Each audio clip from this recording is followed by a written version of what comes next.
good morning, one and all, and welcome to, well, an indoor good morning walk this morning. Um, as always, as I always tell everyone, the problem when you do an outdoors show is you are very, very much at the mercy of the weather. And unfortunately, today, Storm Otto is absolutely blowing a gale out there. So all you would hear if you're out there today would just be so unfortunately.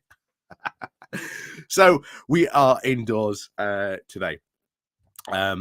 So we got a lot to talk about, to be honest, today, because this is going exactly the way I thought it go. It really, really is.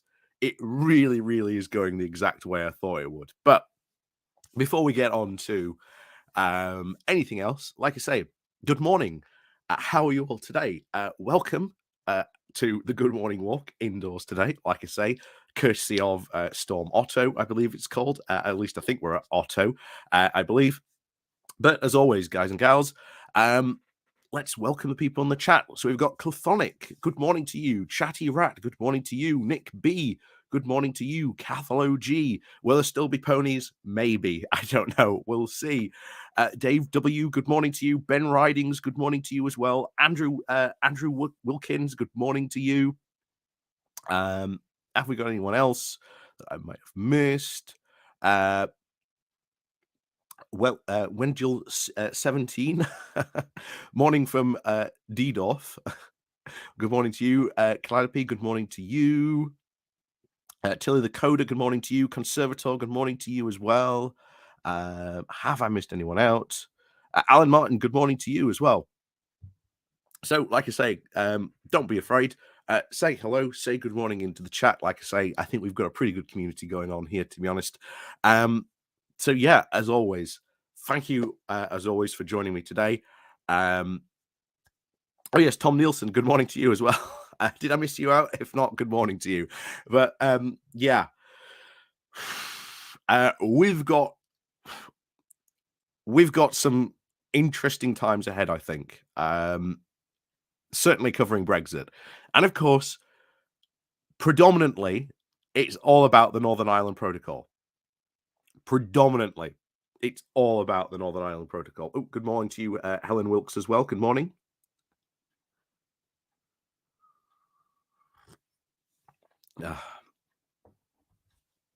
So, let's catch you all up briefly so that we're all on the same page. Because I didn't know how many of you may be coming to this, what information you might have about what's going on. But anyway, here's a quick brief summary. So excuse me if I miss something out or I miss something. Like say, I'm trying to sort of catch everyone up. Oh, Lita Games, good morning to you. So where are we? Why are we here at the moment? Well, you may remember, of course, in 2016. Hello, Catho. Hi from Harrogate. Good morning to you, Catho Wargate. Good morning to you. You may remember in 2016, people like Kate Hoey and other Brexiteers told us not to worry about Northern Ireland, that Northern Ireland was not going to be a problem. And of course, we have lots of video evidence telling us why this was not going to be a problem. Oh, good morning, Daily Blaze as well. And it was partly because at the time, the Leave campaign was running a very broad campaign, basically trying to attract as many people as they could to the Leave proposition. And one of their big plays was to go, well, look, we're going to stay in the single market and customs union. So it's going to be practically almost the status quo. Very little is actually going to change. Oh, good morning to you, Pretty Bird, as well. So that was their ploy. That was their plan. And of course, 2016 happens, the referendum happens. Along comes Theresa May, tries to essentially appease all sides, and ultimately fails. Partly because the hardcore zealots in her party not only push her towards a general election, but upon failing that general election, now has to rely on the DUP in order to be able to do anything. And of course, the DUP did absolutely hate her idea of a Northern Ireland backstop proposal. So down went Theresa May. And of course, along comes Boris Johnson, promising that no UK Prime Minister would ever countenance a border being in the Irish Sea. And of course, only a few months later, what does Boris Johnson do? Puts a border in the Irish Sea. Ultimately, because he does not need or require the DUP, thus pretty much throwing them under the bus. Even some members of the ERG are actually sort of very 50-50 on this, but hey, Boris's plan finally gets Brexit done. Maybe we can finally, move on from this. And of course, what some of them were saying, well, it doesn't really matter if we pass this awful deal now with the Northern Ireland Protocol, because we can get rid of it down the line. We can just throw it out, essentially. That was their idea. That was their plan. And of course, that brings us to the recent Northern Ireland election. The DUP came pretty much in second, I think, for the first time in history. And of course, they have used their position in Stormont to basically go, we are not going to elect a speaker. We are going to veto it, essentially ensuring for, since May of last year, that there has been no government, essentially, in Stormont, in Northern Ireland. So hopefully that brings you up to where we are today. And that has been pretty much the status quo, that nothing has changed, that the DUP are still outraged about the Northern Ireland Protocol, the fact that it separates Northern Ireland from the UK, certainly many legal representatives, because it's still in the single market customs union, so it has to follow EU rules, laws, and regulations. And of course, the DUP do not want that. So this is where, of course, Rishi Sunak comes in. And since he has been there,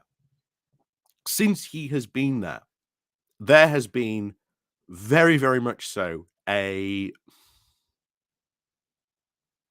mood changing in the music.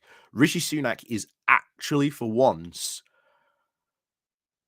being a bit more conciliatory to the EU and at least acknowledging the, economic reality, the political reality of what he has to do. And of course, what has happened is the first big sign was the fact that I think one of his aides may have accidentally, may have intentionally, we don't really know, told the Telegraph that Sunak was going to be seeking a Swiss-style deal. That's what he wanted. And of course, the Brexiteers absolutely flipped out and said, no, you can't do that. And they very, very much put their foot down. Rishi Sunak, you cannot do that. And of course, we now have the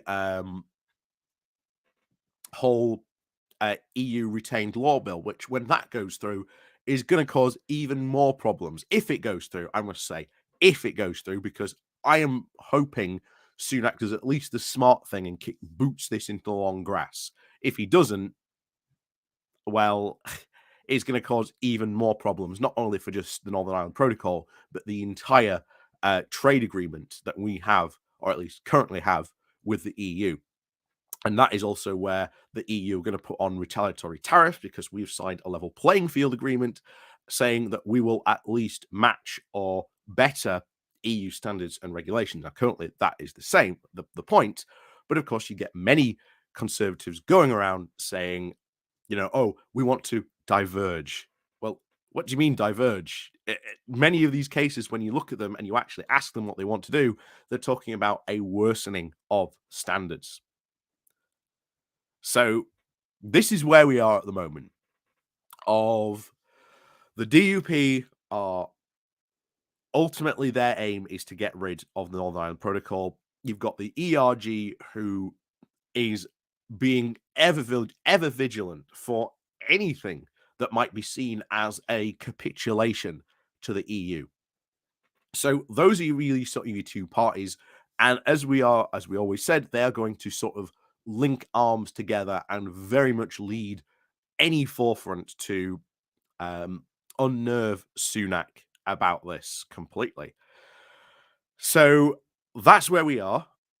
We've got news that potentially, I think next week, maybe even this weekend, I suspect we might be hearing some leaks about what might be in this deal that Sunak wants to propose.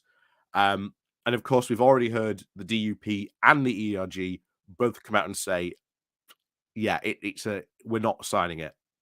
And I highly suspect they've already seen it, but I think they're already sort of trying to tee people up saying, yeah, we're not going to sign it. We're not going to get behind it. So this is danger zone now, because if this happens, if Sunak tries to keep on forcing this through, which maybe he might do, maybe we might actually see Sunak grow a spine and try and take on the ERG and say, hey, look, this is your bed. You made it. I'm only trying to sort out what you agreed to a couple of years ago was apparently an oven-ready Brexit deal. Will it succeed? Will it work? Well, we'll find out very quickly, I think, this week, because already we have, hold on, there we are.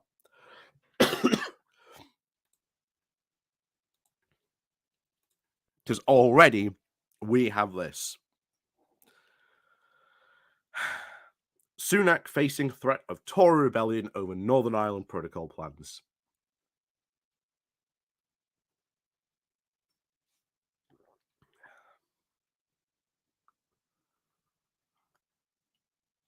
Yeah, Pretty Bird, we're safe from the Barnsley Triangle today. True. That's very true. Chthonic.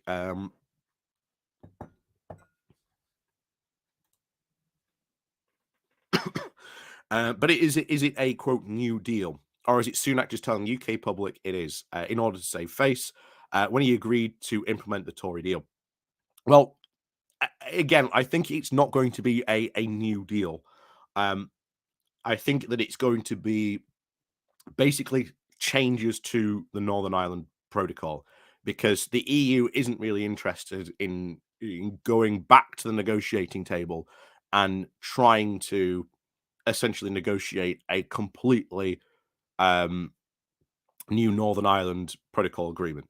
And the biggest problem, of course, that we have in and around the Northern Ireland Protocol is that it is the UK government that is not implementing essentially the checks that should be happening.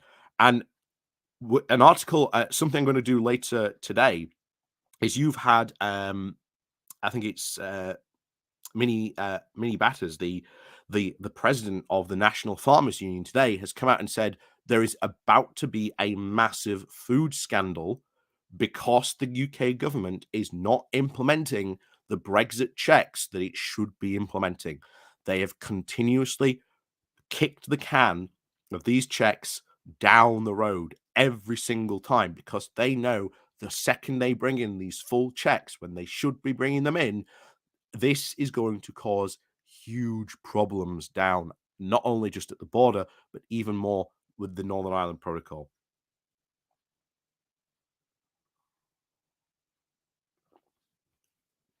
Yeah.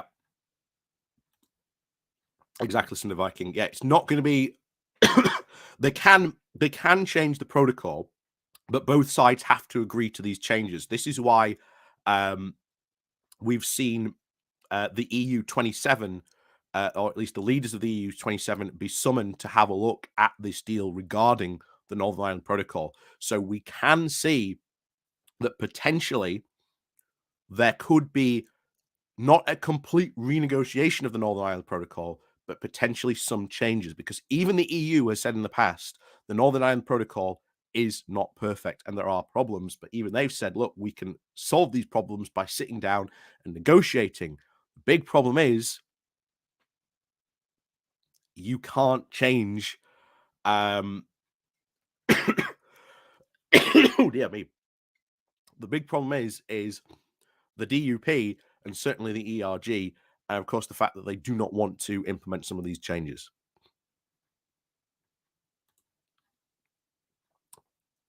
Yeah, they can change the protocol. The UK government cannot unilaterally change the protocol, But this is why Rishi Sunak is at the moment seeing the EU. This is why we have seen the EU 27 summoned to have a look at this deal.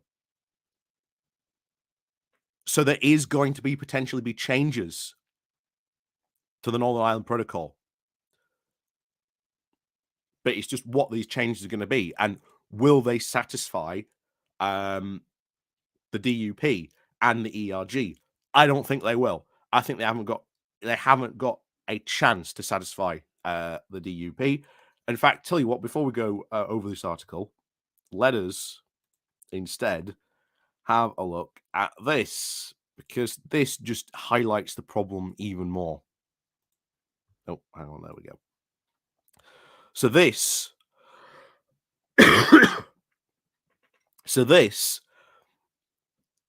is the DUP's 7 points.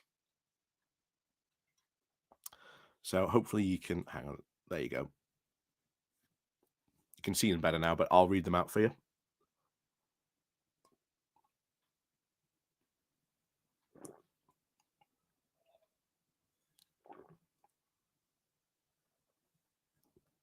There we go. So this is what the DUP wants. These are their 7 points. So according to them, any new agreements must, for number 1, fulfill Article 6 of the Act of the Union. Number 2, avoid any diversion of trade. Number 3, not constitute a border in the Irish Sea. So that's pretty much the Northern Ireland Protocol gone. Just on that 3rd point alone, they want it gone completely. Number 4, give the people of Northern Ireland a say in making the laws which govern them. Number 5, result in the, quote, no checks on goods from Northern Ireland to GB, or from GB to Northern Ireland, remaining in Northern Ireland. Number 6, ensure that no new regulatory borders develop between Northern Ireland and the rest of the UK. Well, again, the EU retained law bill, that's going to cause that almost instantly. And of course, number 7, preserve the letter and the spirit of Northern Ireland's constitutional guarantee in the Belfast Agreement by requiring the consent of majority of its citizens from any diminution of its status as part of the UK.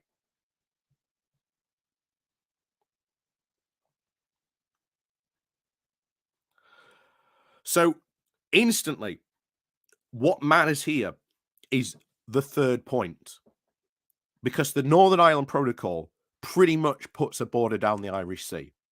Now, even if they agree to this red lane, blue lane, I still do not think that that would be enough to satisfy the DUP, nor do I think it would be enough to even satisfy the ERG, because of that 3rd point. Because they very, very clearly put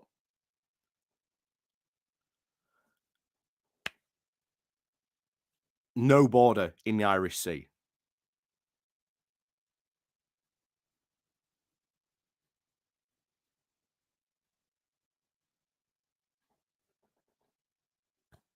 And yeah, that's another point, actually. Yeah, give the people a say in Northern Ireland, which make them a loss. So is Northern Ireland going to get a seat at the EU? Is the EU suddenly going to go, oh, okay, here you go, Northern Ireland. Here's a seat to become what, the unofficial 28th country?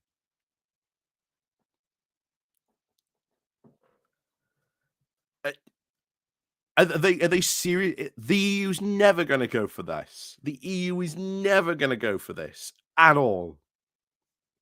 But this is why you can see,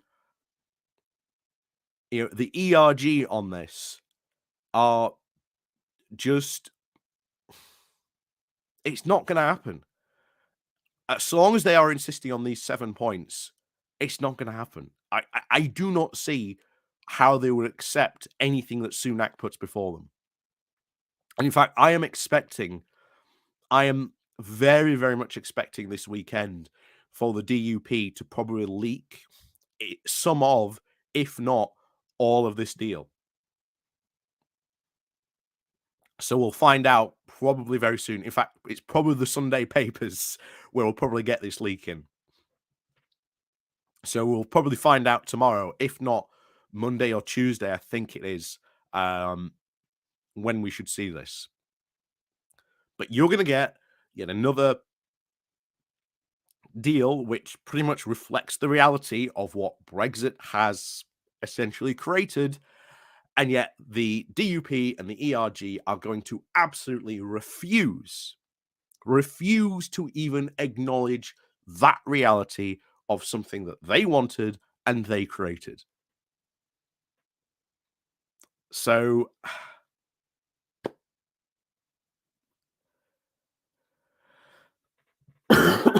I don't see how it happens, to be honest.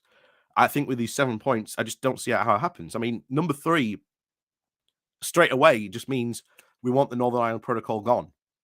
And number 4, unless the EU gives Northern Ireland a seat at the EU Parliament,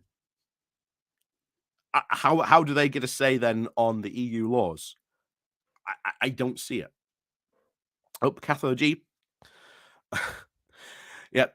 Morning all. Looks like rejoining would fulfill all the DUP demands. Yeah, exactly. Thank you very much again, Cathode G, for your support. Yeah, exactly. Rejoining would pretty much guarantee that. Pretty Bird. How can the people of Northern Ireland have a say in making laws that govern them if the DUP is refusing to participate in government? It just proves the DUP are not serious. Exactly. Exactly. They are not serious about this at all. They are just using this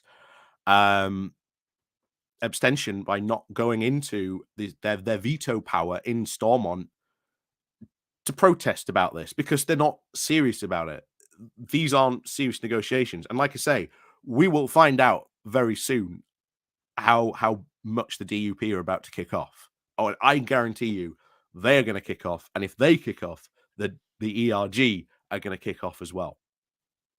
And then you get the interesting point, because I've said this before that well, actually not me, but Keir Starmer's said this, that if Sunak comes up with a good, sort of reasonable proposal that is in the national interest, so if this deal comes through and it has to go through Parliament, Starmer has said that Labour would back it. So it comes to the point of how much of a Brexit rebellion combined the DUP and the ERG and how much more support they can get to maybe try and scupper this deal. Because if they scupper this deal, then, ladies and gentlemen, prepare the roundabout again, because we've got another leader coming. And we've also got another interesting thing, but we'll get to that later because we'll save this. We'll save that for later, but you won't be surprised who, shall we say, is making a comeback on this. But anyway, we'll go quickly over this article because it's well worth going over just to see the amount of pressure that Sunak is under.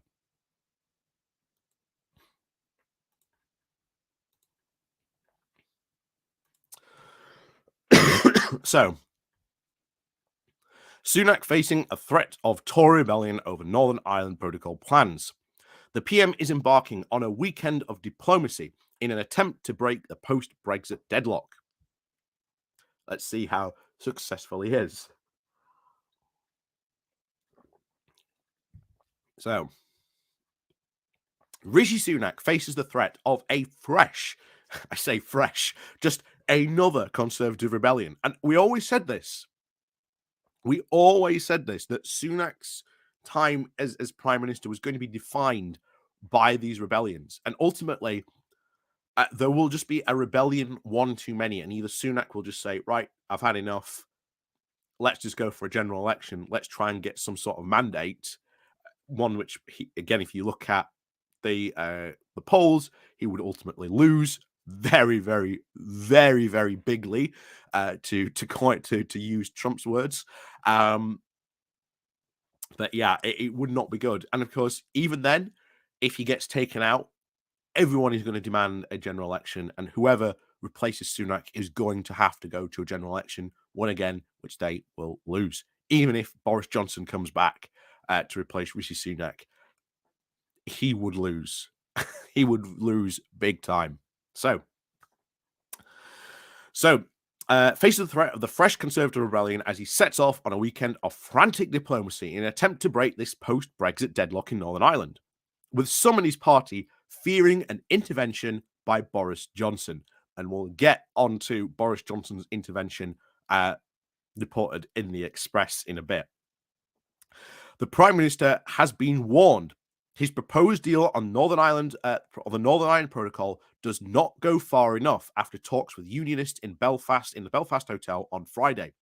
He was also accused of sending mixed messages during a string of discussions with Stormont leaders, intended to mollify their concerns before he flies out to meet the EU leaders in Munich. Jeffrey Donaldson, the leader of the Democratic Unionist Party, said that Sunak's proposal, quote, currently falls short of what would be acceptable. Well, what would be acceptable to the DUP is basically completely tearing up the Northern Ireland Protocol. That is the only thing that seems to be actually acceptable to them at this point. And of course, to the party, and failed to adhere to its long-standing red lines. David Jones, the deputy chair of the European Research Group, or the ERG, of the Eurosceptic Conservative MPs, said he was waiting for the details before deciding, quote, whether or not or whatever the deal is proposed is acceptable, not only to the people of Northern Ireland, but also the people of the UK as a whole. One of the things that has actually been rumoured, apparently, again, this is a rumour, I must state this, there is a rumor going around that Sunak may be intending to bring back Theresa May's backstop proposal. Now, if that happens, and that is true, that is going to be an almighty row. that is absolutely for sure. But if he does bring that back, then essentially what that backstop proposal means is that all the UK is suddenly in the customs union. Pretty much.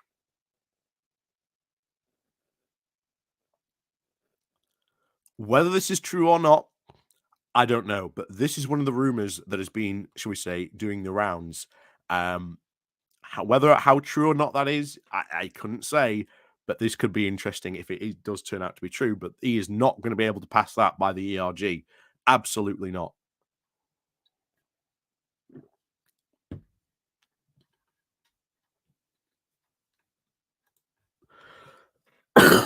So, the ERG has said it will remain in, quote, lockstep with the DUP.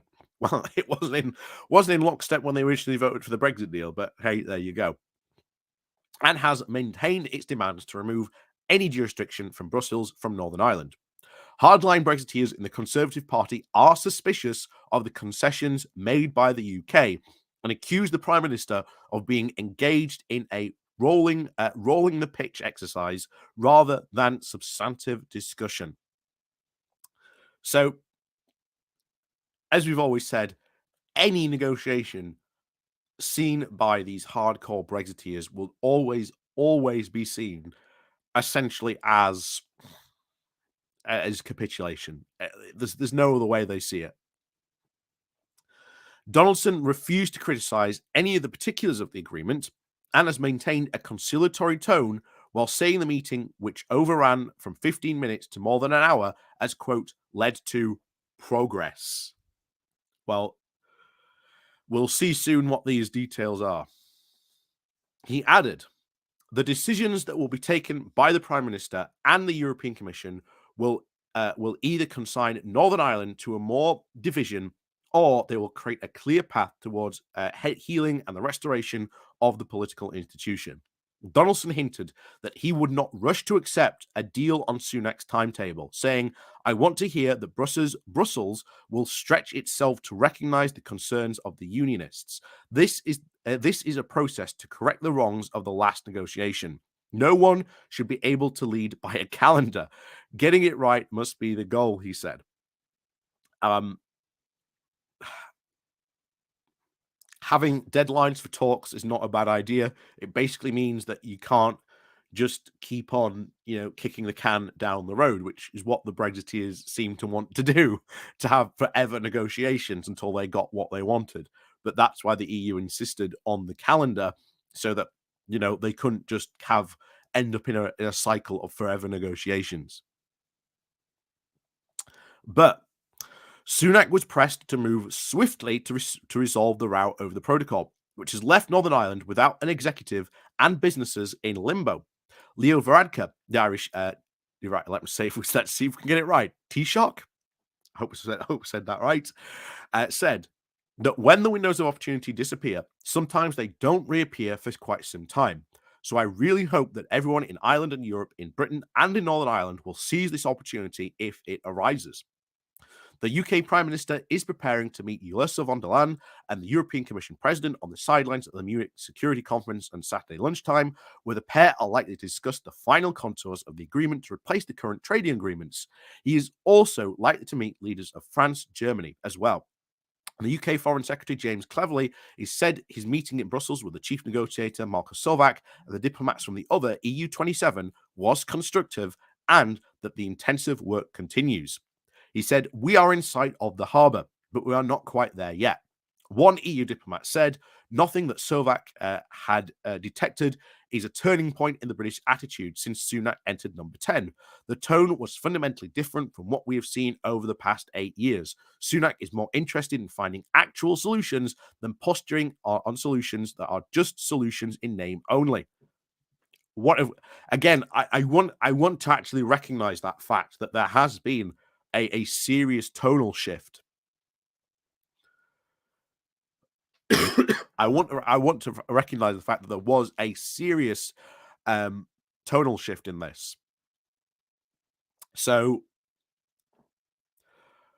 that is good, that there has been such a shift in there being a far more conciliatory attitude. And this is something that has angered the Brexiteers, because, as we've always said, any capitulation, any negotiations seen by the hard Brexiteers with the EU is seen as a capitulation in some way, shape, or form, unless we are not essentially pinning the EU to the mat in a 3-count victory. As far as they are concerned, it was not worth the time and effort spent in those negotiations, as far as they are concerned. But like I say, we'll have to wait and see what this deal is, and what the DUP is going to be like, and what the ERG are going to be like on this as well.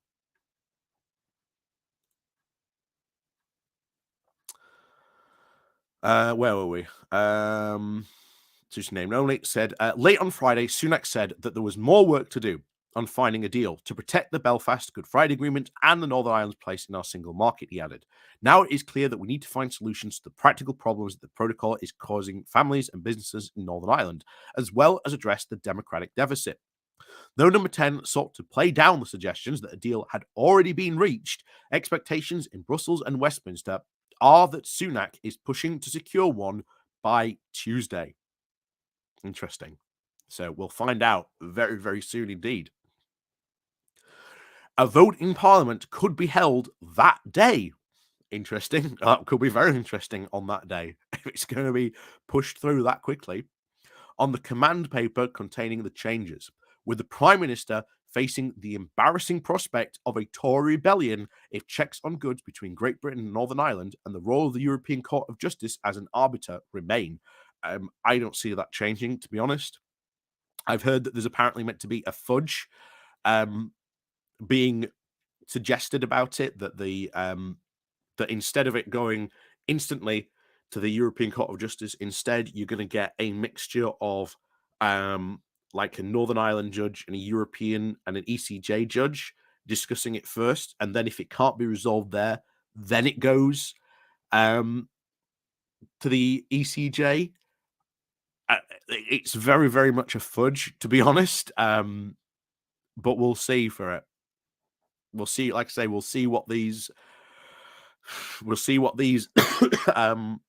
these suggestions or changes are to the agreement. So, party whips did admit that they were unprepared for a vote, and with no higher level of engagement with the backbenchers planned for the weekend. Instead, the Vote Leave strategist Oliver Lewis has said that he has been dispatched to count potential rebels. Labour is expected to back any deal agreed between the UK and the EU. The fear that the critical pronouncement by Johnson, who negotiated the protocol as part of his Brexit deal, could risk swaying enough MPs to slash the government's majority in the Commons. But Sunak was accused of sending mixed messages back home by party leaders in Belfast. Some admitted, though, that a breakthrough was just days away, while others suggested it could be weeks. There were also signs that the DUP was skeptical of its 7 tests for actually supporting any new deal to change the protocol had been met, a key condition for re-establishing the executive installment, which has been dormant for over a year. The EU is understood to have conceded ground on some of the customs checks on the goods moving from Great Britain to Northern Ireland, and the UK has proposed a system of red and green lanes for lorries that would allow goods to enter the latter category to avoid customs declarations. EU officials believe a compromise with lighter checks is possible because the UK has agreed to share real-time customs data to track the movement of goods. The role of the European Court of Justice in policing Northern Ireland agreement will remain, but there are always more layers of arbitration before the disputes refer to Luxembourg. Currently, the first port of call for disputes between the UK EU is a specialised committee, and there will be additional avenues for airing disputes about the protocol before going to the European Court. While the EU source does expect Sunak to announce the deal on Tuesday, they remain unsure whether he can actually sell it to his Eurosceptic backbenchers and the DUP. With the UK, you never know, said an official. We hope that there is a deal because I do not see anyone else who is capable of doing it. So,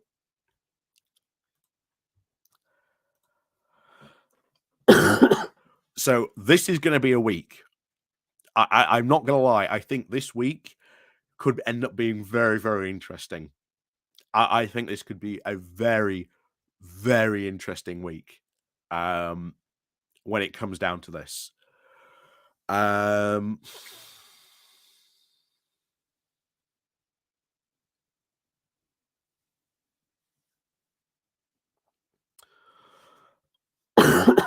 We'll have to see what happens on this, that's for sure.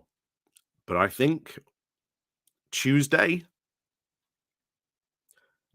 if Tuesday is the date, then Tuesday could be very interesting, and especially if there is going to be a snap vote. And I think this is what Sunak may be hoping, that maybe he can keep enough of the deal under wraps and not allow like the DUP or the ERG to scrutinize it too much, that maybe he can, slide it on through without them giving it too much of a thought. But I think there is going to be a significant rebellion. And if he loses, what does he do? What does he do at this point? Honestly, what does he do? I don't see how he gets out of it. I really don't.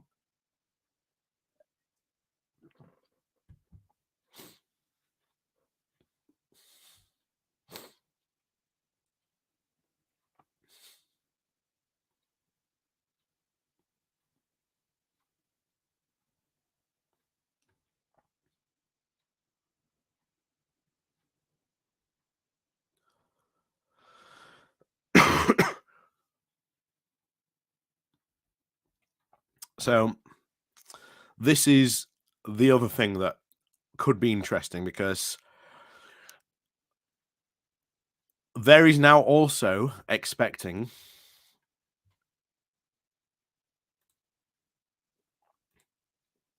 an intervention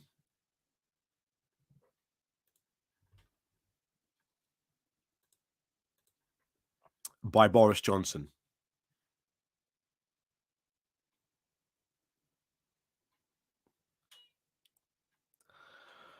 This is what could be proved to be decisive, because from what we have heard, Johnson is meant to be penning an article. We'll see what the article is. Like I say, don't worry, we will go over it when it appears. If it does appear, I probably expect it to appear in the Sunday papers. Certainly rather than today, that's for sure. Although we would have heard about it if it'd been dropped today, that's for sure. So we're just going to wait and see what Johnson's intervention is going to be. What he's going to say. Ultimately, this will be trying to defend his deal, saying that his deal is perfect, that it is causing no problems, when it's the exact opposite. There are problems with the Northern Ireland Protocol, but there's two faults. First of all, the problems that do exist, first of all, are highly technical details, trying to actually solve like very sort of nitty-gritty technical details. That can be done by basically the UK and the EU sitting down and talking about them. But of course, that never happened. The other fact we get is essentially the UK not implementing any checks at all when it comes to the Northern Ireland Protocol. And like I say, just as we have the UK government not implementing any checks on the Northern Ireland Protocol, they are also not doing any checks when it comes to ours. We are already had to pay a massive fine to the EU. I think it was just last year, because we had let a load of cheap Chinese goods into the EU single market. That didn't get overly reported, but that did happen. And we had to pay a massive fine for that. And that is because we are not implementing checks. And that is causing huge problems. So until we actually implement these checks, which the government knows that the second it does, there will be problems at the border. There will be even more delays. It's almost a guarantee that this will happen, but it's just how much chaos do they want to go? I mean, you even had Jacob Rees-Mogg saying a couple of, just like last year when he was the Brexit Minister for Opportunities. Yeah, I'm not going to implement these Brexit checks because it will be too much money to the cost of businesses in the UK. But you've got to implement them sometime, Jacob. You know, they've been kicking the can of these checks down the road now for what, 3 years? It's going to be 4 years soon if they don't implement them early next year. And then what's their excuse going to be then? You've got to put these checks in sooner or later. They cannot escape it. They just cannot escape putting in these checks. And the more they do, the worse it really does become.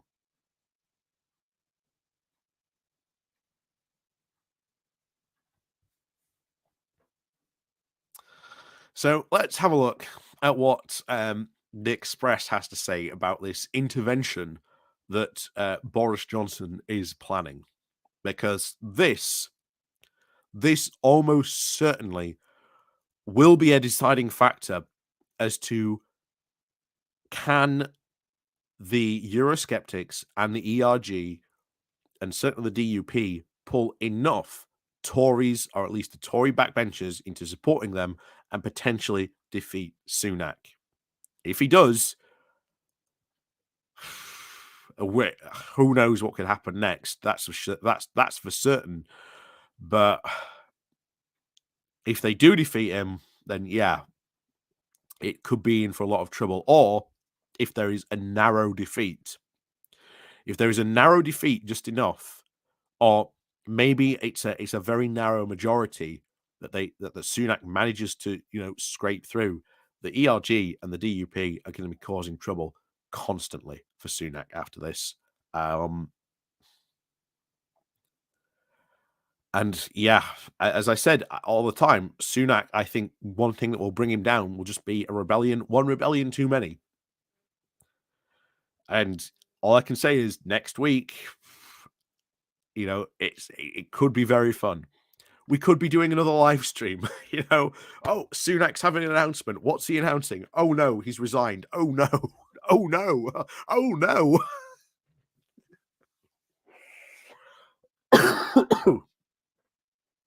But yeah, could it go that way?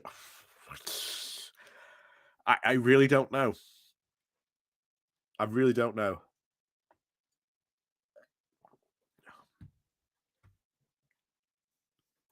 So let's see what the Express has to say about the potentiality of Johnson for his major intervention. So, Boris Johnson poised for major Brexit deal intervention in, quote, springboard comeback move. Exclusive. Boris Johnson is poised to capitalise on division within the Conservative Party over Rishi Sunak's proposed Brexit deal. With an insider warning the former Prime Minister he will use it as a springboard to improve his own standing. So, Boris Johnson is poised for a major intervention on the contentious Northern Ireland Protocol, the Daily Express can reveal. This comes as Rishi Sunak holds crunch talks in Belfast as part of his efforts to try and solve the ongoing issues with the deal. Mr. Johnson is said to be preparing to capitalise on the divisions over Mr. Sunak's proposed deal and use it as a springboard to improve his own standing within the Conservative Party. Oh dear. Oh dear me.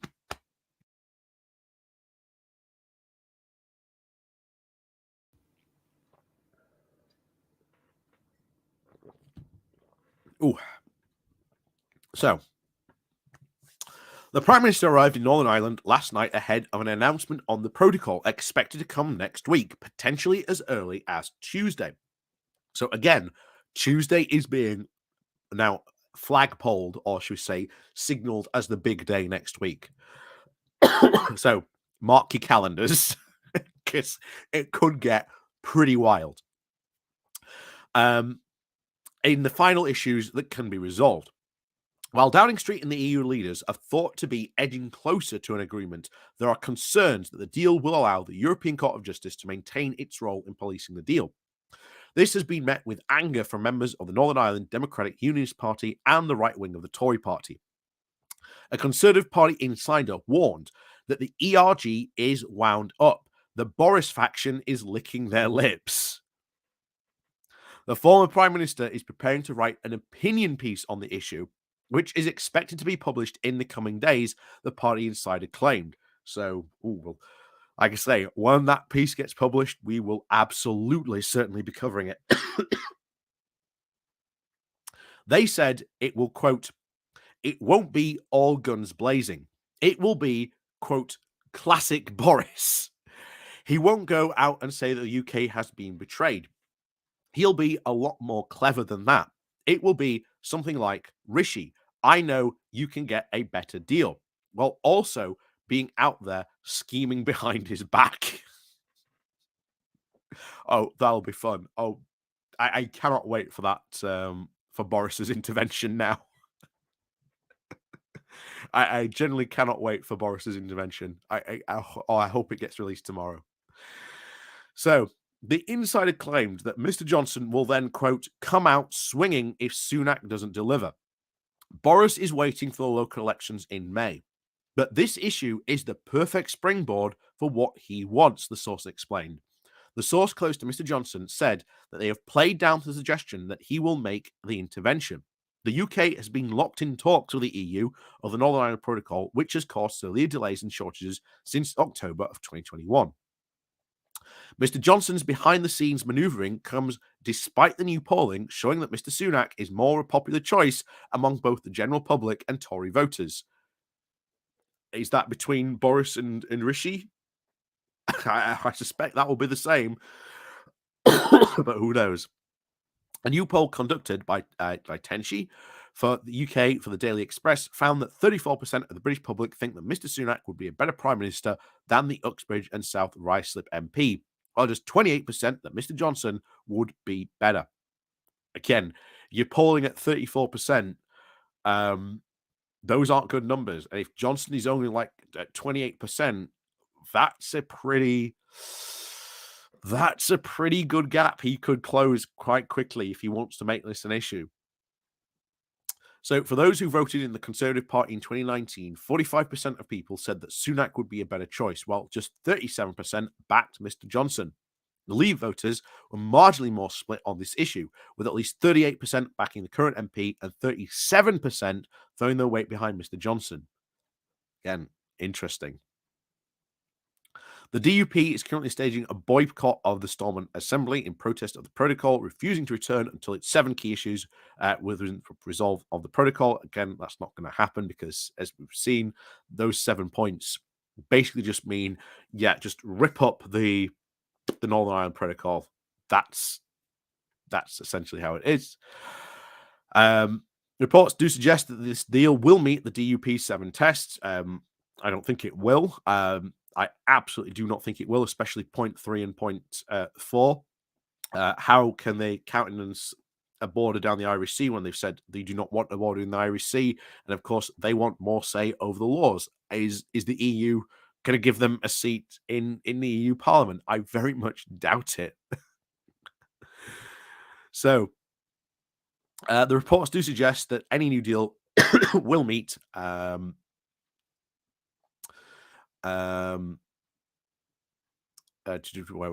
report will meet any key issues resolved in the protocol, but do suggest the deal will repeat its own tests. MPs have cast doubt that any agreement will do so.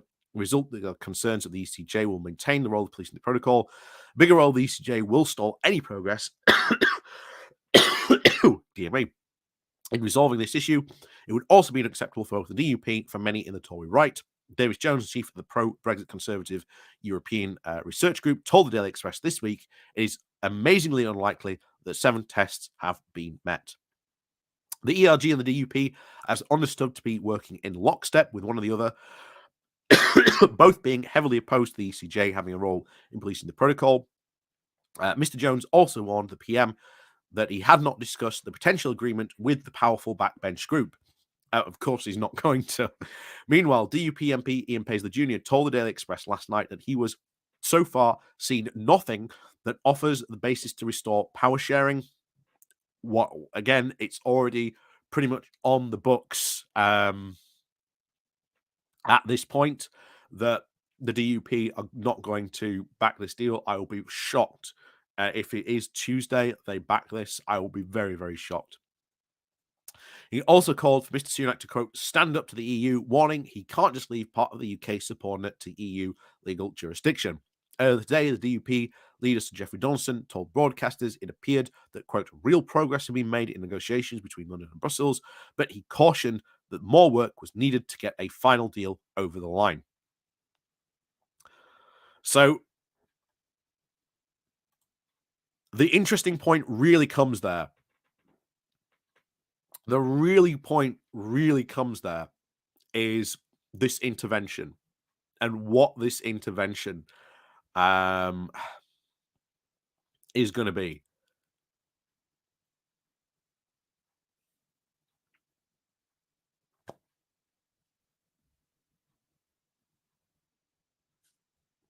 I mean, I don't know how Rishi Sunak honestly gets this deal through. I really can't see him getting this deal through unless if there really is a significant backbench rebellion.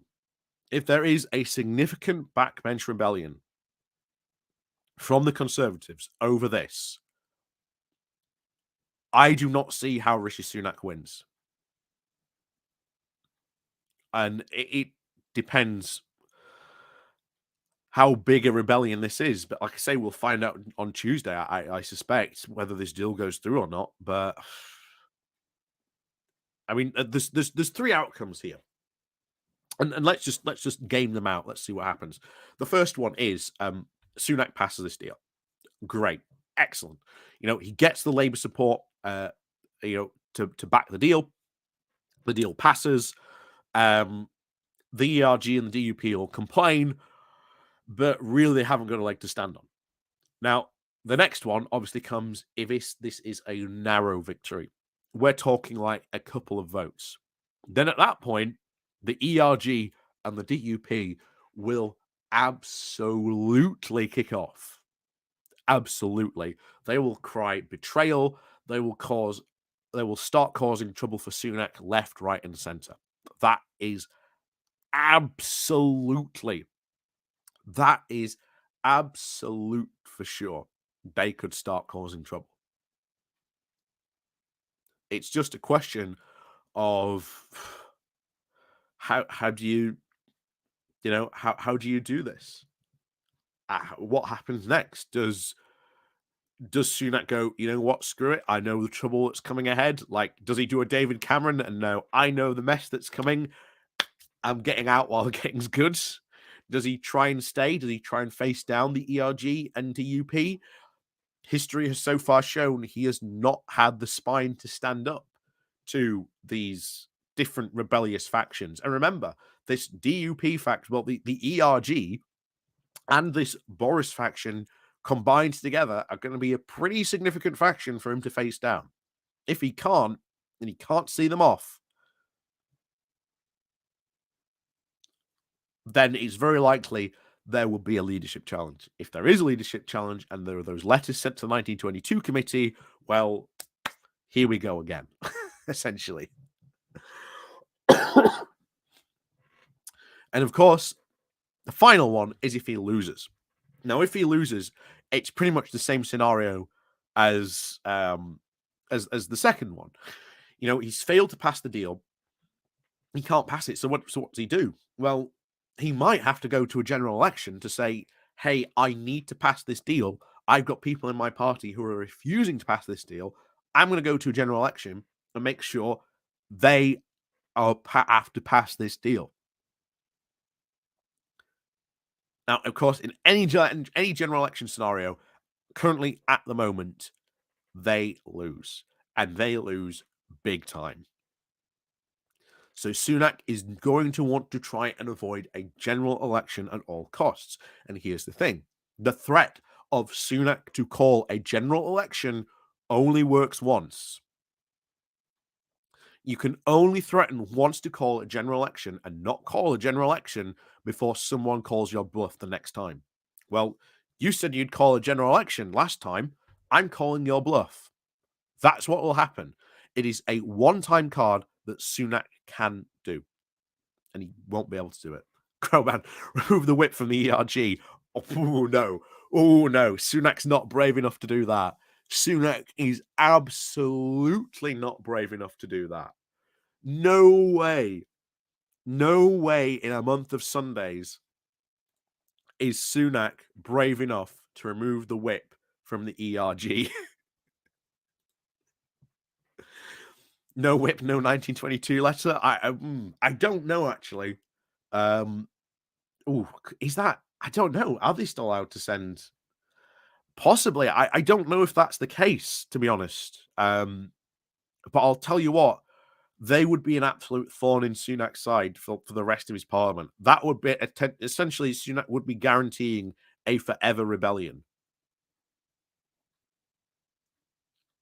It would be absolutely guaranteeing a forever rebellion. And if you think the Tory party is currently ungovernable now, wait until you see the mess that an ungovernable Tory party is when you've removed the whip from the ERG. I mean,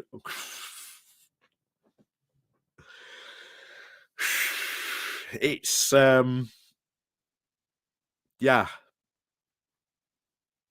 It's going to be interesting. I'll tell you now. It's going to be a fun week. It is going to be a fun week, and of course, mark your calendars for Tuesday. Make sure they're clear, because oh boy, Tuesday could be fun. Tuesday could be fun on a bun. Absolutely. Whether this goes through or not, I don't know. But needless to say, I suspect that Boris's what would you call it? Intervention probably will drop tomorrow. That's what I suspect. So we'll see what that has to say. But other than that, it ain't going to go through. This is no way is this going to go through. I can't see them saying it.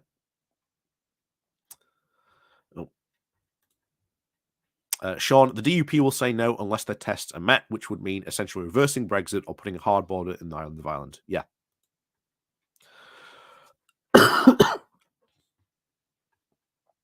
Yeah.